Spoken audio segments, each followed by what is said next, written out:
Just to make my week even worse, as you can tell, he's beat up pretty bad. These guys are just so expensive and it's just heart-wrenching, and I'm mad and I'm angry and I'm just ticked off. Oh, and by the way, guys, too, I had a heater malfunction this week as well that about killed all of my fish in the pond.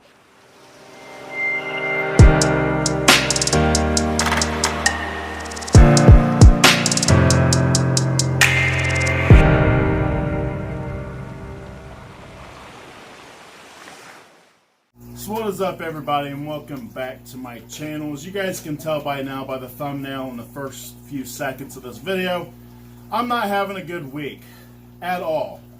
Everything that can go wrong has went wrong, and it has just drove me nuts.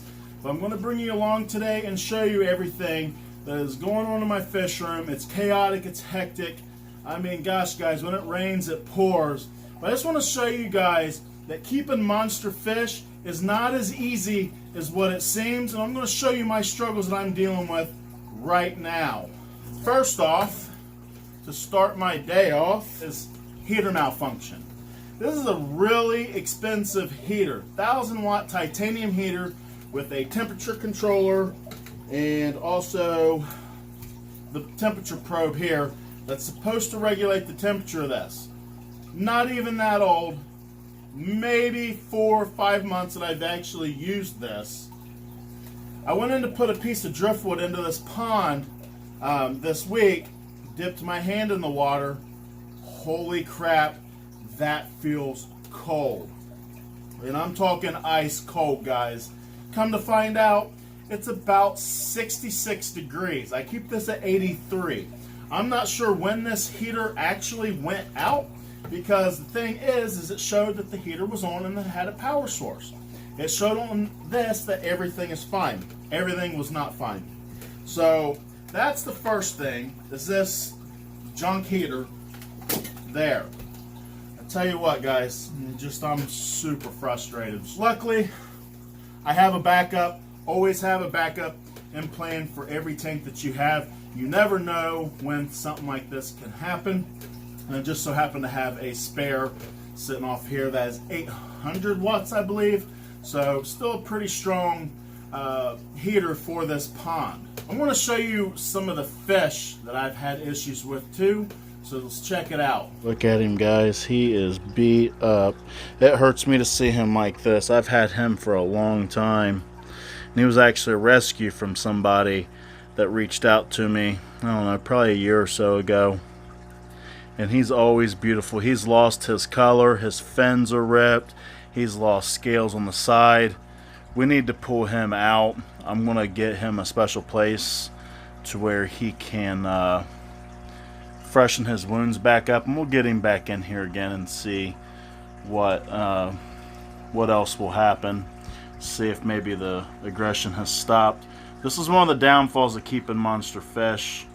But this one really hurts me to see him hurt. He's been with me for a long time. I just noticed this bad today. I noticed yesterday it was a little bit of fin nipping, but he's really gotten beat up over the last day. Look at him. Come here, buddy.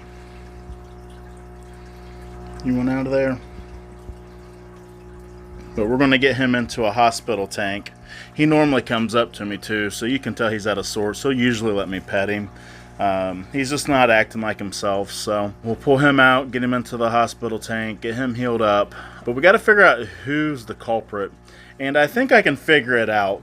The fish that I have had in here with this Oscar for a long time is the African tigerfish, so I'm ruling him out. He's never messed with the Oscar. The stingrays, they have never messed with the Oscar. They pretty much keep to themselves. The tiger shovel-nosed bicara hybrid catfish down there, he's not the culprit. He's been in here forever. None of the catfish are. They're all calm. I know the little black belt cichlid swimming over here, he's not the culprit. The arapaima is not the culprit. He is very chill. He does not bug anybody. As a matter of fact, he's gotten picked on by the African tigerfish, which I have physically seen. The iridescent sharks, no way that they're causing that kind of damage. So it leaves me with one tank mate in here, or I should say pond mate. is the giant gourami. And they can be aggressive towards other fish, and I think that's what we're having problems with. And he knows he's almost in trouble. Look at him kind of hiding down there, sulking a little bit. But I think that this guy's causing it. Like I said, nobody else in here has caused it. Yeah, this 2.5 foot catfish is huge, but a very small mouth, and he couldn't cause anything like that anyways. So I'm assuming my albino giant gourami has done this damage, but we're going to pull the Oscar out, get him in another tank so he can heal up, and I'm going to monitor the gourami and make sure that everything is okay. This is the pain of having monster fish, guys. You try to have a community of them, you're going to run into things just like this. And luckily, we found this in time to where it didn't escalate to maybe a fish dying, which would be bad. But you can tell, look at his poor little fins. Poor little guy. We're going to get him back up and going, though. I'm sorry, buddy. I'm sorry that happened. But this is the reason why I always keep a close eye on all my fish every single day. But I've not had a case this bad in a long time. So let's go ahead and get him pulled out and get him into his new tank so he can get healed up. So what we're going to use is my 125. I have a section over here marked off for him with some light diffuser here to help section that off. That's nice and tight. That way this will give him his own room to heal up, and no light to reduce the stress. And I will be adding salt to this tank as well, along with keeping the water pristine, which it normally is anyways. Let's go ahead and get the Oscar in here, and we will get some light in here just so you guys can get a close-up of him. We have the big net. Like I said, this is not a small Oscar, so we need a bigger net to catch him. Let's just hope that none of these other fish go crazy. They're starting to stir around a little bit. We'll actually wait for the Oscar to come to me.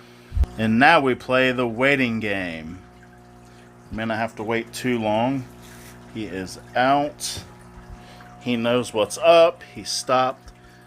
And come on. As long as he stays on this side, we're good.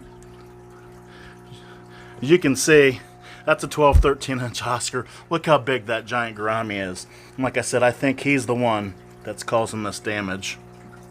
And come on. Sorry, it's hard to catch a fish and hold the camera. Look at him, dipping himself right in that box. Talk about a smart fish. He knows. Come on, buddy. This is for your own good. Oh, there we go. So you got a little bit of splashing going on. I just don't want to reach in there with the net and start spooking everybody. Come on. I had my chance and I blew it.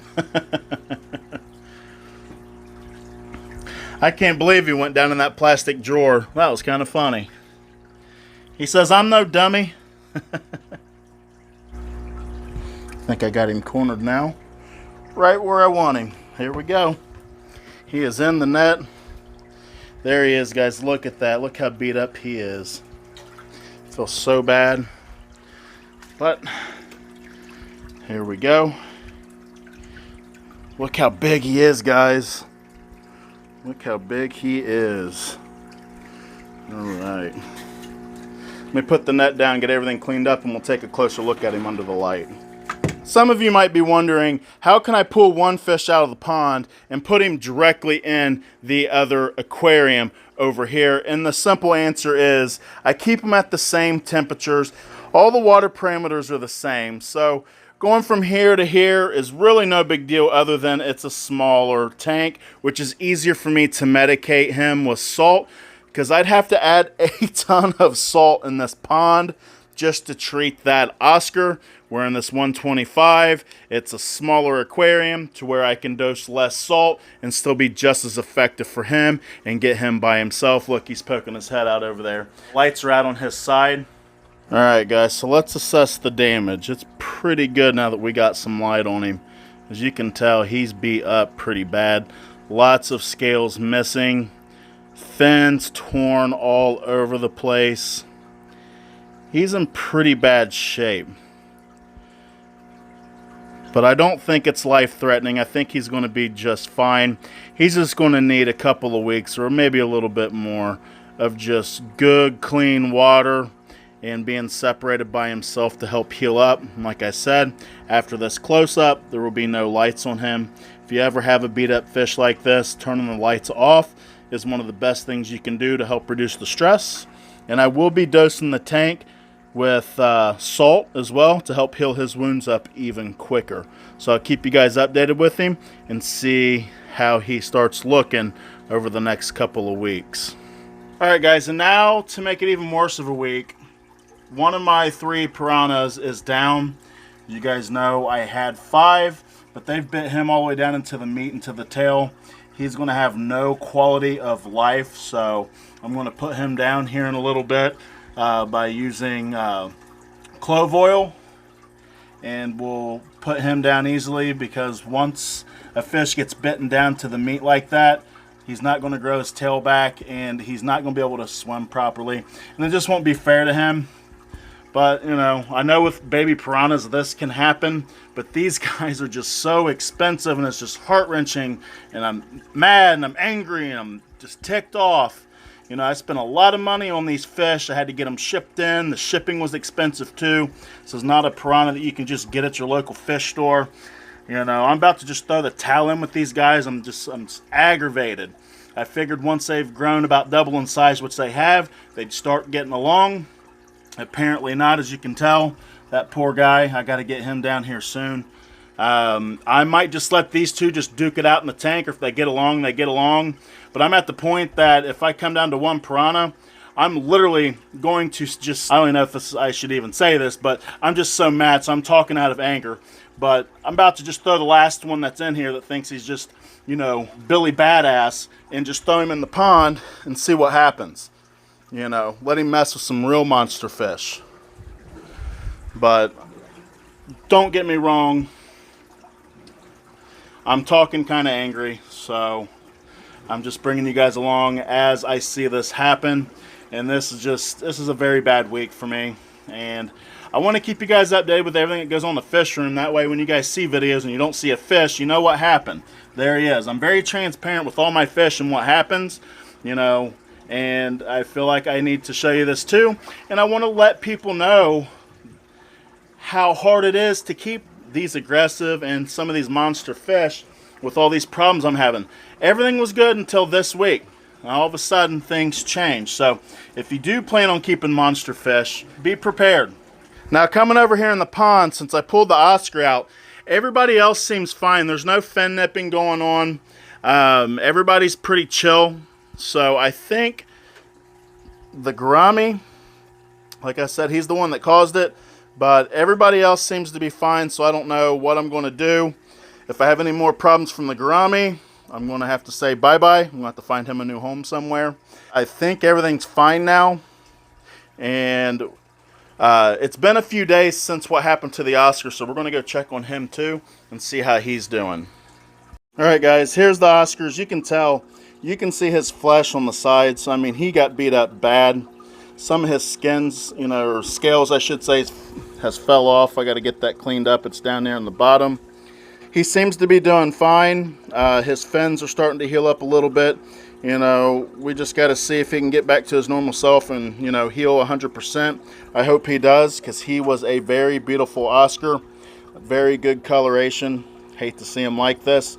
Also, as you can tell back here, I have the red-tailed catfish back here as well, sectioned off with the Oscar. They get along just fine. And as you can tell, he's gotten huge.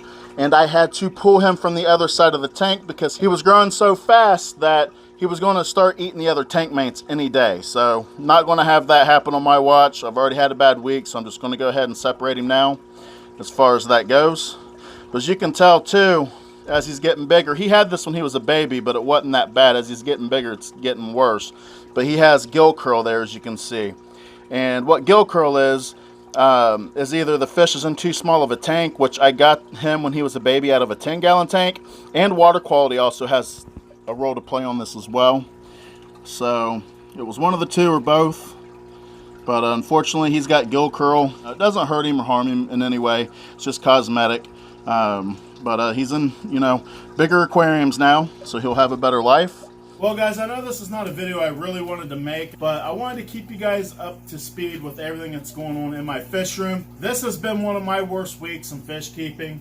I'd like to know everybody else's worst weeks. What have you guys gone through in this fish keeping hobby? I know everybody's been through it. Everybody has a story to tell. With all that being said, that's going to wrap it up for today's video. Sorry it wasn't like super exciting and fun. You know, you got to see kind of my mad, angry, aggravated side. I hope that you guys enjoy me being transparent with you and all of my fish. I want to keep you up to date with everything that goes on, because that's kind of the purpose of this channel. I want to show you guys the challenges and the successes you can have with keeping monster fish. This just so happens to be kind of a disaster. Luckily, everything checked out okay. I'm only going to lose one fish out of this whole thing. I could have lost this whole entire pond, which is thousands of dollars of fish. Just drive you nuts sometimes, you know, guys. That's going to be it, guys. I'll see you guys in the next one.